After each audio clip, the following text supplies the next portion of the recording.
Halo kawan-kawan semua, semoga kita selalu dalam afiat dan senantiasa semangat dalam mempelajari ilmu pengetahuan. Kita bersama-sama akan mempelajari jenis expert system yang paling populer untuk membangun sistem berbasis pengetahuan, yaitu rule-based expert system. Bersama saya Muhammad Faisal Amin, silahkan subscribe, like, comment, share sebagai bentuk dukungan terhadap channel ini. What is knowledge? Apa itu pengetahuan? Pada tahun 70-an, akhirnya diterima bahwa untuk membuat mesin yang dapat memecahkan masalah intelektual, kita terlebih dahulu harus tahu solusinya. Dengan kata lain, seseorang harus memiliki pengetahuan yang mendalam terhadap suatu bidang. Pengetahuan adalah pemahaman teoritis atau praktis dari suatu subjek atau domain. Pengetahuan juga merupakan jumlah dari yang apa saat ini kita ketahui. Dan ternyata pengetahuan itu adalah kekuatan. Mereka yang memiliki pengetahuan disebut dengan expert atau ahli. Expert adalah orang yang paling kuat dan penting dalam suatu organisasi atau perusahaan. Setiap perusahaan yang sukses setidaknya memiliki beberapa ahli kelas 1 gitu ya, dan tidak dapat bertahan dalam bisnis tanpa mereka.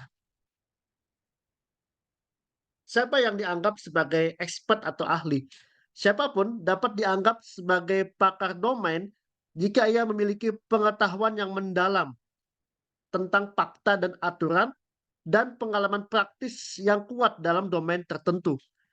Area domain mungkin terbatas. Sebagai contoh, para ahli dalam pemrograman mungkin hanya memiliki pengetahuan umum tentang jaringan komputer.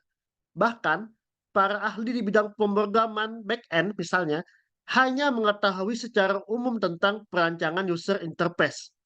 Secara umum, seorang ahli adalah orang yang terampil yang dapat melakukan hal-hal yang tidak dapat dilakukan orang lain.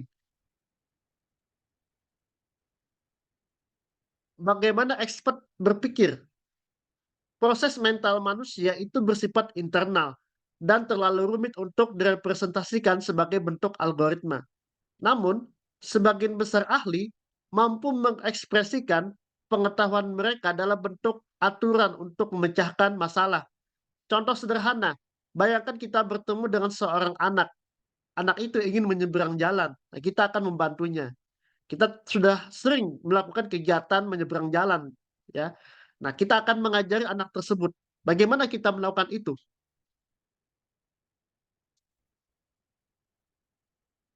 Nah, kita akan menjelaskan kepada anak bahwa dia bisa menyeberang jalan dengan aman ketika lampu lalu lintas berwarna hijau dan dia harus berhenti ketika lampu lalu lintas berwarna merah. Ini adalah aturan dasar.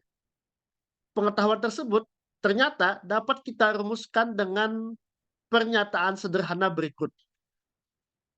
If the traffic light is green, then the action is go. If the traffic light is red, then the action is stop.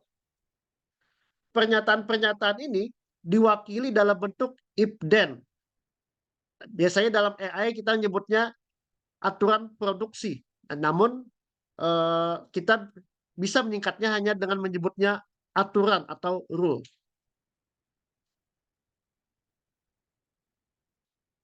Aturan ya atau rule production tadi ini merupakan jenis representasi pengetahuan yang paling umum digunakan.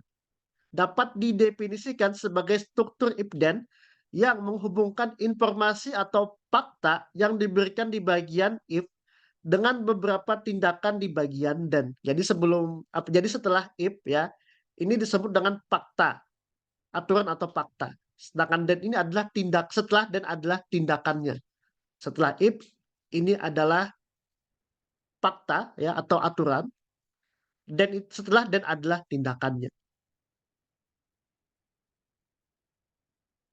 Suatu aturan atau rule memberikan beberapa deskripsi tentang bagaimana menyelesaikan masalah. Rule atau aturan relatif mudah dibuat dan dipahami.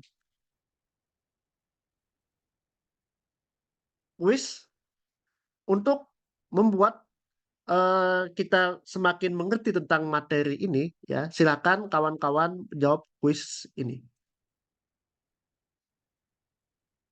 Untuk video ini sampai di sini, sampai ketemu kembali di video berikutnya. Terima kasih.